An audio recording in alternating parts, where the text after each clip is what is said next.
Subscribe ಮಾಡಿ bell icon ಅನ್ನು click ಮಾಡಿ. ರತ್ನಗಳು ಶ್ರೀ ಗರುಡನೀತಿ. ಪ್ರಾಚೀನ ಕಾಲದಲ್ಲಿ ಬಲಾಸುರನೆಂಬ ಒಬ್ಬ ರಾಕ್ಷಸನಿದ್ದನು. ಅವನು ಇಂದ್ರಾದಿ ದೇವತೆಗಳನ್ನು ಯುದ್ಧದಲ್ಲಿ ಜಯಿಸಿ ದೇವತೆಗಳ ಅಸಮರ್ಥತೆಯನ್ನು ತನ್ನ ತ್ರೈಲೋಕ್ಯಾಧಿಪತ್ಯವನ್ನು ಲೋಕಕ್ಕೆ ಸಾರಿದನು. ಬಲಾಸುರನಿಗೆ ಕೊಟ್ಟ ಮಾತನ್ನು ತಪ್ಪಬಾರದೆಂಬ ಒಂದೇ ಒಂದು ನಿಯಮವಿತ್ತು. ದೇವತೆಗಳು ಬ್ರಾಹ್ಮಣ ವೇಷದಲ್ಲಿ ಅವನ ಬಳಿಗೆ ಹೋಗಿ ತಾವೊಂದು ಯಜ್ಞವನ್ನು ಆರಂಭಿಸಿದ್ದೇವೆಂದು, ಬಲಿಪಶುವಿಗಾಗಿ ಯಾಚಿಸುವುದಕ್ಕೆ ಬಂದಿದ್ದೇವೆಂದು ಹೇಳಿದರು. ಅವನು ಕೂಡಲೇ ಅವರಿಗೆ ಬೇಕಾದಂತಹ ಬಲಿಯನ್ನು ತಾನು ಒದಗಿಸುತ್ತೇನೆಂದು ಮಾತು ಕೊಟ್ಟನು. ತಕ್ಷಣವೇ ದೇವತೆಗಳು ಬಲಿಗಾಗಿ ನೀನೇ ಬೇಕು ಎಂದರು. ಈ ವಿಧವಾಗಿ ತನ್ನ ಮಾತಿಗೆ ತಾನೇ ಬಲಿಯಾದನು. ಆದರೆ ಅವನ ಬಲಿದಾನವು ವ್ಯರ್ಥವಾಗಲಿಲ್ಲ, ಲೋಕ ಕಲ್ಯಾಣವಾಯಿತು. ಸಾಮಾನ್ಯರು ಮಾಡುವ ಯಜ್ಞಕ್ಕೆ ಕೀಟಕ ಸಂಹಾರ, ಕಾಲುಷ್ಯ ನಿವಾರಣೆ, ನಗರ ಶಾಂತಿಗಳಂತಹ ಲೋಕ ಮಂಗಳಕರ ಕಾರ್ಯಗಳು ನಡೆಯುತ್ತವೆಯಲ್ಲವೇ? ಅಂತಹದ್ದು ಇಂದ್ರಾದಿಗಳಂತಹವರು ಒಬ್ಬ ಮಹಾದಾತನನ್ನೇ ಬಲಿಪಶುವನ್ನಾಗಿ ಮಾಡಿದ ಯಜ್ಞಕ್ಕೆ ಸಾಮಾನ್ಯ ಪ್ರತಿಫಲವಿರುತ್ತದೆಯೇ? ಅದು ತ್ರೈಲೋಕ್ಯ ಕಲ್ಯಾಣವೇ ಆಯಿತು. ಬಲಾಸುರನ ಶರೀರವು ಈ ವಿಶುದ್ಧ ಕರ್ಮದಿಂದ ಪರಮ ಪವಿತ್ರ ದೇಹವಾಯಿತು, ಸತ್ವಗುಣ ಸಂಪನ್ನವಾಯಿತು. ಅವನ ಶರೀರದಲ್ಲಿನ ಎಲ್ಲ ಅಂಗಗಳು ರತ್ನ ಬೀಜಗಳಾಗಿ ಪ್ರಪಂಚವನ್ನೇ ಸಂಪದ್ಭರಿತವನ್ನಾಗಿಸಿದವು.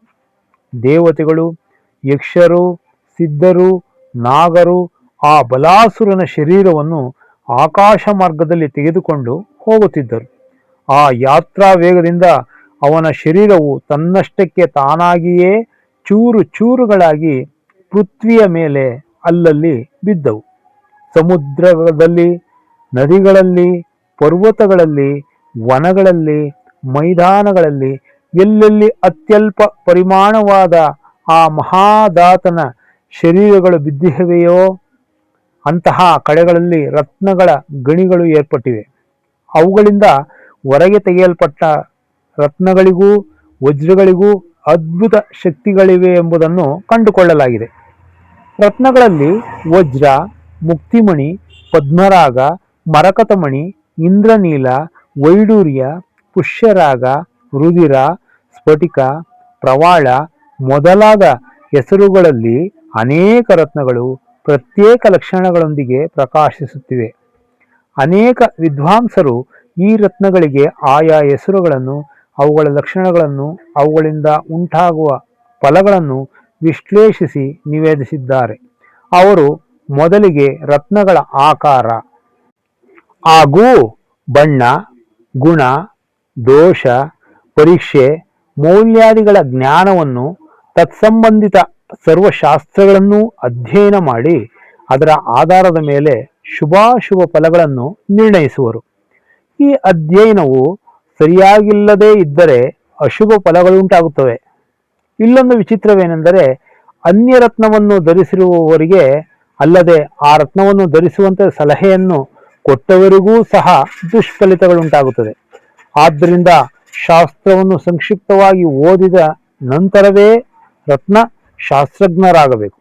ಐಶ್ವರ್ಯವನ್ನು ಬಯಸುವವರಿಗಾಗಲಿ ಬೇರೆಯವರಿಗಾಗಲಿ ಚೆನ್ನಾಗಿ ಪರೀಕ್ಷಿಸಲಾದ ಅತ್ಯಂತ ಶುದ್ಧವಾದವುಗಳೆಂದು ದೃಢೀಕರಿಸಲ್ಪಟ್ಟಂತಹ ರತ್ನಗಳನ್ನೇ ಧರಿಸಬೇಕು.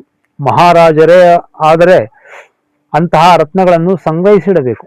ಕೆಲವನ್ನು ಕಾಲಕ್ಕೆ ಅನುಗುಣವಾಗಿ ಧರಿಸಬೇಕು. ಇನ್ನು ರತ್ನಗಳ ಅವುಗಳ ಪ್ರಭಾವಗಳ ಬಗ್ಗೆ ತಿಳಿಯುವುದಾದರೆ ಸರ್ವಪ್ರಥಮವಾಗಿ ತುಂಬಾ ಪ್ರಭಾವಶಾಲಿಯಾಗಿ ಹೇಳಲ್ಪಡುವ ವಜ್ರದ ಬಗ್ಗೆ ತಿಳಿದುಕೊಳ್ಳಬೇಕು. ಬಲಾಸುರನ ಮೂಳೆಗಳು ಎಲ್ಲೆಲ್ಲಿ ಬಿದ್ದಿವೆಯೋ ಅಲ್ಲಿ ಅವು ವಜ್ರಗಳಾಗಿ ನಾನಾ ರೂಪಗಳಿಂದಾಗಿ ಏರ್ಪಟ್ಟಿದೆ. ಹಿಮಾಲಯ, ಮಾತಂಗ, ಸೌರಾಷ್ಟ್ರ, ಪೌಂಡ್ರ, ಕಳಿಂಗ, ಕೋಸಲ, ಸೌವೀರ, ವೇಣುಕಾತಟ ಎಂಬ ಹೆಸರುಗಳುಳ್ಳ ಭೂಭಾಗಗಳು ವಜ್ರಕ್ಷೇತ್ರಗಳೆಂದು ಪ್ರಸಿದ್ಧಿಯನ್ನು ಪಡೆದಿವೆ. ಹಿಮಾಲಯಗಳಲ್ಲಿ ಹುಟ್ಟುವ ವಜ್ರಗಳು ತಾಮ್ರವರ್ಣದಲ್ಲಿಯೂ, ವೇಣುಕಾ ತಟದಲ್ಲಿ ಲಭಿಸುವ ವಜ್ರಗಳು ಚಂದ್ರ ಸಮಾನ ಶ್ವೇತ ಕಾಂತಿಗಳಲ್ಲಿಯೂ, ಸೌವೀರ ದೇಶದಲ್ಲಿನವು ನೀಲಕಮಲ ಕೃಷ್ಣಮೇಘ ವರ್ಣದಲ್ಲಿಯೂ, ಸೌರಾಷ್ಟ್ರ ಪ್ರಾಂತೀಯ ವಜ್ರಗಳ ತಾಮ್ರವರ್ಣದಲ್ಲಿಯೂ, ಕಳಿಂಗಾದೇಶೀಯ ವಜ್ರಗಳು ಚಿನ್ನದ ಬಣ್ಣದಲ್ಲಿಯೂ ಪ್ರಕಾಶಿಸುತ್ತಿರುತ್ತವೆ. ಅದೇ ರೀತಿ ಕೋಸಲ ದೇಶೀಯ ವಜ್ರವು ಅಚ್ಚ ಹಸಿರು ಅಲ್ಲದೆ ಪುಂಡ್ರ ದೇಶೀಯ ವಜ್ರಗಳು ಶ್ಯಾಮಲ ವರ್ಣದಲ್ಲಿಯೂ, ಮತಂಗ ಕ್ಷೇತ್ರದ ವಜ್ರಗಳು ಎಳೆ ಅರಿಶಿನ ಬಣ್ಣದಲ್ಲಿಯೂ ಇರುತ್ತವೆ. ಕೆಲವು ಪ್ರತ್ಯೇಕ ಲಕ್ಷಣಗಳಿರುವ ವಜ್ರದಲ್ಲಿ ನಿತ್ಯವೂ ಒಂದೊಂದು ದೇವತೆಯು ನೆಲೆಸಿರುತ್ತಾಳೆಂದು ಹೇಳುತ್ತಾರೆ. ಅತ್ಯಂತ ಕ್ಷುದ್ರ ವರ್ಣವೆಂದರೆ ಅದೊಂದು ಬಣ್ಣವಿದೆಯೆಂದು ಅನಿಸುತ್ತದೆಯಾದರೂ ಅದು ಯಾವ ಬಣ್ಣವೋ ಎಂಬುದು ತಿಳಿಯಲಾರದಂತಹ ತೆಳ್ಳನೆಯ ಬಣ್ಣ, ಮೂಲೆಗಳಲ್ಲಿ ಸ್ಪಷ್ಟವಾಗಿ ಕಾಣಿಸುವ ರೇಖೆ, ಬಿಂದು ಮಾತ್ರ ಕಪ್ಪು ಕಾಗೆಯ ಪಾದ, ತ್ರಾಸದೋಷ ರಾಹಿತ್ಯ, ಪರಮಾಣುವಿನಂತಹ ತೀಕ್ಷ್ಣವಾದ ಧಾರೆ. ವಜ್ರದ ಬಣ್ಣವನ್ನಾಧರಿಸಿ ಅದರಲ್ಲಿ ಯಾವ ದೇವತೆಗಳು ಇರುತ್ತಾರೆಂಬುದು ಶಾಸ್ತ್ರದಲ್ಲಿದೆ. ಅಚ್ಚ ಹಸಿರು, ಬಿಳಿ ಹಚ್ಚೆ, ಪಿಂಗಳ, ಕಪ್ಪು, ತಾಮ್ರದ ಬಣ್ಣಗಳ ವಜ್ರಗಳಲ್ಲಿ ಕ್ರಮವಾಗಿ ವಿಷ್ಣು, ವರುಣ, ಇಂದ್ರ, ಅಗ್ನಿ, ಯಮ, ಮರತ್ತುಗಳು ಪ್ರತಿಷ್ಠಿತರಾಗಿರುತ್ತಾರೆ.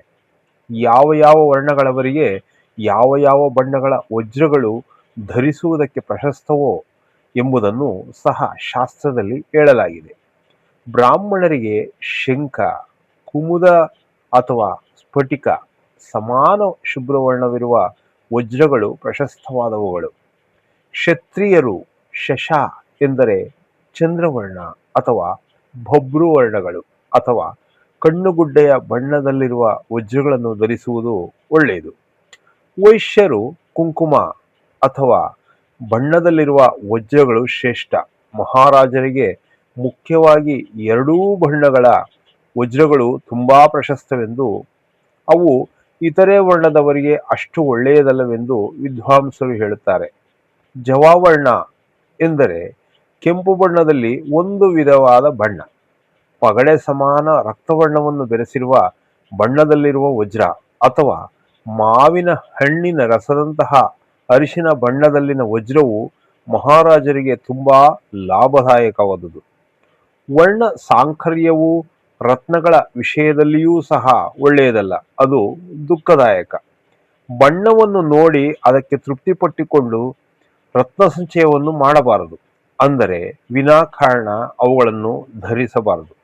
ಏಕೆಂದರೆ ದೋಷಯುಕ್ತ ರತ್ನಗಳು ಮನೆಗೆ ಹಾನಿಯನ್ನು ಉಂಟು ಮಾಡುತ್ತವೆ. ಒಳ್ಳೆಯ ಗುಣಗಳಿರುವ ರತ್ನಗಳಾದರೇನೇ ಮನೆಗೂ ಮನೆಯಲ್ಲಿನ ವ್ಯಕ್ತಿಗಳಿಗೂ ಆರೋಗ್ಯವನ್ನು, ಧನವನ್ನು ತರಬಲ್ಲದು. ವಜ್ರವನ್ನು ಎಚ್ಚರಿಕೆಯಿಂದ ನೋಡಿ, ಎಲ್ಲೂ ಸೀಳದೇ ಇರುವುದನ್ನು, ಮುರಿಯದೇ ಇರುವುದನ್ನು, ಮೂಲೆಗಳು ಮುರಿದಿರುವುದನ್ನು ಪರೀಕ್ಷಿಸಿ ಎಲ್ಲವೂ ಸರಿಯಾಗಿದ್ದರೇನೆ ತೆಗೆದುಕೊಳ್ಳಬೇಕೆಂದು ಶಾಸ್ತ್ರಗಳು ಹೇಳುತ್ತವೆ. ಮೂಲೆಗಳು ಸರಿಯಾಗಿರಬೇಕು.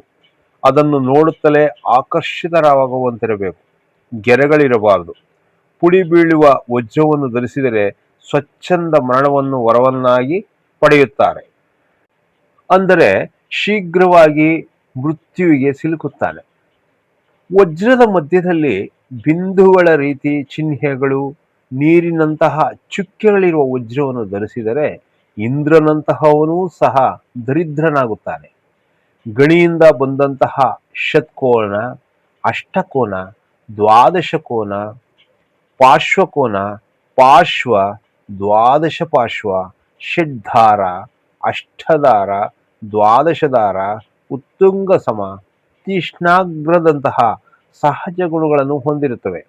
ಷಟ್ಕೋನ ವಿಶುದ್ಧ, ನಿರ್ಮಲ, ತೀಕ್ಷ್ಣಧಾರೆಯುಳ್ಳ, ಲಘು, ಸುಂದರ ಪಾರ್ಶ್ವ, ನಿರ್ದಿಷ್ಟವಾದ ಇಂದ್ರನ ವಜ್ರಾಯುಧ ಲಕ್ಷಣಗಳಿರುವ ವಜ್ರವೊಂದು ಅಂತರಿಕ್ಷದಲ್ಲಿದೆ. ಅದು ಸರ್ವೋತ್ಕೃಷ್ಟವೆಂದು, ಅದನ್ನು ಭೂಮಿಯ ಮೇಲಕ್ಕೆ ತರುವುದು ಕಷ್ಟ ಸಾಧ್ಯವೆಂದು ವಿದ್ವಾಂಸರು ಹೇಳುತ್ತಿರುತ್ತಾರೆ. ತೀಕ್ಷ್ಣ, ನಿರ್ಮಲ, ದೋಷಶೂನ್ಯ ವಜ್ರವನ್ನು ಧರಿಸುವವನು ತನ್ನ ಜೀವನ ಪರ್ಯಂತವೂ ಪ್ರತಿದಿನವೂ ಸ್ತ್ರೀಯೊಂದಿಗೆ ಭೋಗಿಸುವವನು. ಸಂಪತ್ತು, ಪುತ್ರ, ಧನ, ಧಾನ್ಯ, ಪಶು ಸಂಪತ್ತುಗಳು ಪ್ರತಿನಿತ್ಯವೂ ವೃದ್ಧಿಯನ್ನು ಹೊಂದುತ್ತಿರಲು ಬಹುಕಾಲ ಸುಖವಾಗಿ ಜೀವಿಸುವನು. ಅವನ ಮೇಲೆ ಯಾರಾದರೂ ಸರ್ಪ, ವಿಷ, ವ್ಯಾಧಿ, ಅಗ್ನಿ, ಜಲ, ತಸ್ಕರಾದಿ ಆಯುಧಗಳನ್ನು ಕಳುಹಿಸದರಾದರೂ, ಅವಿಚಾರ ಮಂತ್ರೋಚ್ಚಾರಣೆಯಂತಹ ಪ್ರಯೋಗಗಳನ್ನು ಮಾಡಿದರೂ ಅವು ಅವನನ್ನು ನೋಡಿ ಪಲಾಯನವಾಗುವು. ಅವನನ್ನು ಏನೂ ಮಾಡಲು ಆಗುವುದಿಲ್ಲ. ಕೆಲವು ಪ್ರತ್ಯಾಗಾಮಿಗಳಾಗಿ ಪ್ರಯೋಗಿಸಿದವನನ್ನೇ ನಾಶ ಮಾಡುತ್ತದೆ. ಯಾವ ದೋಷವೂ ಇಲ್ಲದೆ 20 ಅಕ್ಕಿ ಕಾಳುಗಳ ಭಾರವಿರುವ ವಜ್ರವು ಉಳಿದ ವಜ್ರಗಳಿಗಿಂತ 2 ಪಟ್ಟು ಹೆಚ್ಚು ಬೆಲೆ ಬಾಳುತ್ತದೆಂದು ಮಣಿಶಾಸ್ತ್ರ ಪಂಡಿತರು ಹೇಳುತ್ತಾರೆ.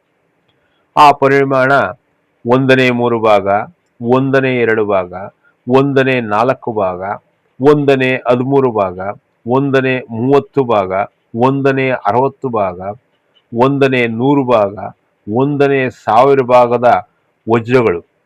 ಅದೇ ರೀತಿ ಮೇಲೆ ಹೇಳಿದ ವಜ್ರಕ್ಕಿಂತಲೂ ಅಧಿಕ ಭಾರವಿರುವ ವಜ್ರಗಳು ಸಹ ಇರುತ್ತವೆ. ಅವುಗಳ ಬೆಲೆಯೂ ಅವುಗಳ ತೂಕವನ್ನಿಡಿದು ಇರುತ್ತದೆ. ಇಲ್ಲಿ ಅಕ್ಕಿ ಕಾಳಿನಷ್ಟು ಗಾತ್ರದ ವಜ್ರವೂ ಸಹ ಪ್ರತ್ಯೇಕವಾದುದಾಗಿರುತ್ತದೆ. ಅದರ ತೂಕ 8 ಕೆಂಪು ಸಾಸಿವೆ ಕಾಳಿನಷ್ಟು ತೂಕದೊಂದಿಗೆ ಸಮಾನವಾಗಿರಬೇಕು. ಯಾವ ದೋಷವೂ ಇಲ್ಲದ ವಜ್ರವನ್ನು ನೀರಿನಲ್ಲಿ ಹಾಕಿದರೆ ಅದು ಮುಳುಗುವುದಿಲ್ಲ. ಅದು ರತ್ನಗಳೆಲ್ಲದರಲ್ಲಿಯೂ ಸರ್ವಶ್ರೇಷ್ಠವಾದುದು. ಅದನ್ನು ಧರಿಸುವುದು ಶುಭಕರ. ದೋಷಗಳಿದ್ದಷ್ಟು ಅದರ ಬೆಲೆಯೂ ಕಡಿಮೆಯಾಗುತ್ತದೆ. ಅಂತಹವುಗಳನ್ನು ಕೊಂಡು ಧರಿಸುವುದರಿಂದ ನಷ್ಟ ಉಂಟಾಗುತ್ತದೆ. ಕೆಲವು ವಜ್ರಗಳು ಕಾಲಕ್ರಮೇಣ ದೋಷಯುಕ್ತಗಳಾಗುತ್ತದೆ. ಅಂತಹವುಗಳಲ್ಲಿ ಧರಿಸಬಾರದು. ಅಂತಹ ವಜ್ರಗಳಿಂದ ಶಕ್ತಿಯು ಕ್ಷೀಣಿಸುತ್ತದೆ. ರಾಜನಾದನು ಅಂತಹವುಗಳನ್ನು ಧರಿಸಿದರೆ ರಾಜ್ಯಕ್ಕೆ ಒಳ್ಳೆಯದಲ್ಲ. ಪುತ್ರಾಪೇಕ್ಷೆಯೊಂದಿಗೆ ಧರಿಸುವ ಸ್ತ್ರೀಯು ಬೇರೆಯವರಂತೆ ರತ್ನಶಾಸ್ತ್ರ ಪಾರಂಗತನನ್ನು ಮಾತ್ರವೇ ಅಲ್ಲದೆ ತನಗೆ ರೂಢಿಯಾಗಿರುವ ಜಾತಕ ರತ್ನನನ್ನು ಸಹ ಸಂಪರ್ಕಿಸಿ ಆ ಕೆಲಸವನ್ನು ಮಾಡಬೇಕು. ದೋಷಯುಕ್ತವಾದ ರತ್ನಗಳನ್ನು ಧರಿಸುವುದೇ ದೋಷ. ಇನ್ನು ಅದರಿಂದ ಒಳ್ಳೆಯದಾಗಬೇಕೆಂದುಕೊಳ್ಳುವುದು ಮೃಗತೃಷ್ಣೆಯಲ್ಲಿ ನೀರು ಕುಡಿಯಬೇಕೆಂದುಕೊಂಡಂತೆಯೇ ಆಗುತ್ತದೆ. ವಜ್ರಗಳ ವಿಷಯದಲ್ಲಿ ಮೋಸವಾಗುವ ಅವಕಾಶವು ಹೆಚ್ಚಾಗಿರುತ್ತದೆ. ಆದ್ದರಿಂದ ಕೂಲಂಕುಷವಾಗಿ ಪರೀಕ್ಷಿಸಬೇಕಾಗುತ್ತದೆ. ನಕಲಿ ವಜ್ರಗಳು ಹೆಚ್ಚು ಹೊಳೆಯುತ್ತಿರುತ್ತವೆ, ಆದರೆ ಅದು ತುಂಬಾ ಕಾಲವಿರುವುದಿಲ್ಲವಾದರೂ ಅಷ್ಟೊತ್ತಿಗಾಗಲೇ ನಡೆಯಬೇಕಾದ್ದೆಲ್ಲ ನಡೆದು ಹೋಗಿರುತ್ತದೆ. ಕ್ಷಾರದ್ರವ್ಯದ ಮೂಲಕ, ಶಾಸ್ತ್ರದಲ್ಲಿ ಉಲ್ಲೇಖಿಸಿದ ಪದ್ಧತಿಗಳ ಮೂಲಕ ಶಾಣ ಪ್ರಯೋಗದೊಂದಿಗೆ ವಜ್ರಗಳನ್ನು ಪರೀಕ್ಷಿಸಬೇಕು. ಈ ಭೂಮಿಯ ಮೇಲಿರುವ ಎಲ್ಲಾ ರತ್ನಗಳ ಮೇಲೆ, ಲೋಹದಿ ಇತರೆ ಧಾತುಗಳ ಮೇಲೆ ವಜ್ರವು ಗೆರೆಯನ್ನು ಇಡಬಲ್ಲದು. ಆದರೆ ವಜ್ರದ ಮೇಲೆ ಗೆರೆಯನ್ನು ಇಡುವುದಕ್ಕೆ ಯಾವುದಕ್ಕೂ ಸಾಧ್ಯವಾಗುವುದಿಲ್ಲ. ಒಂದು ವಜ್ರವನ್ನು ಹೊರತುಪಡಿಸಿ ಪುಷ್ಪ, ರಾಗಾದಿ ಉತ್ತಮ ರತ್ನಗಳು ಇತರೆ ರತ್ನಗಳ ಮೇಲೆ ಗೆರೆಯನ್ನು ಎಳೆಯಬಲ್ಲವು. ಆದರೆ ಹೀರಕ, ಕುರುವಿನಿಂದ ಮಾಣಿಕ್ಯಗಳು ತಮ್ಮ ಜಾತೀಯ ರತ್ನಗಳನ್ನೇ ಎಳೆಯಬಲ್ಲವು. ವಜ್ರವನ್ನು ವಜ್ರವೇ ಕತ್ತರಿಸಬಲ್ಲದು. ಸ್ವಾಭಾವಿಕ ವಜ್ರಕ್ಕೆ ಮಾತ್ರವೇ ತನ್ನ ಕಾಂತಿಯನ್ನು ಮೇಲಕ್ಕೆ, ಅಂದರೆ ಆಕಾಶ ದಿಶೆಯಾಗಿ ಪ್ರಸರಿಸುವಂತಹ ಶಕ್ತಿಯನ್ನು ಹೊಂದಿರುತ್ತವೆ. ಇಂದ್ರಾಯುಧವನ್ನುಳ್ಳಂತಹ ವಜ್ರಗಳು ವಿರಳವಾಗಿ ಲಭಿಸುತ್ತಿರುತ್ತವೆ. ಅವುಗಳ ಮೇಲೆ ಆ ಗುರುತು ಸ್ಪಷ್ಟವಾಗಿಯೇ ಕಾಣಿಸುತ್ತಿರುತ್ತದೆ. ಕೇವಲ ಇವು ಮಾತ್ರವೇ ಕೋನಗಳಲ್ಲಿ ಮುರಿದರೂ ಬಿಂದು, ರೇಖೆ, ಚಿಹ್ನೆ ದೋಷಿತಗಳಾದರೂ ತಮ್ಮ ಶ್ರೇಷ್ಠತೆಯನ್ನು, ಪೂಜ್ಯತೆಯನ್ನು ಹೊಂದಿರುತ್ತವೆ. ಅಂದರೆ ಅವುಗಳನ್ನು ಧರಿಸಿದರೆ ಉದ್ದಿಷ್ಟ ಪ್ರಯೋಜನಗಳೆಲ್ಲವೂ ನೆರವೇರುತ್ತದೆ. ಮಿಂಚಿನಂತಹ ಕಾಂತಿಯೊಂದಿಗೆ ಸಮುಜ್ವಲವಾಗಿ ಪ್ರಕಾಶಿಸುವ ವಜ್ರಗಳನ್ನು ಧರಿಸಿದ ಮಹಾರಾಜನು ಅತಿ ಪ್ರತಾಪವಂತನಾಗಿ ಜಗದೇಕ ವೀರನಾಗಬಲ್ಲನು. ಸಮಸ್ತ ಸಂತಾನಗಳೊಂದಿಗೆ ತುಂಬಾ ಕಾಲದವರೆಗೆ ರಾಜ್ಯಭಾರವನ್ನೂ ಮಾಡಬಲ್ಲನು.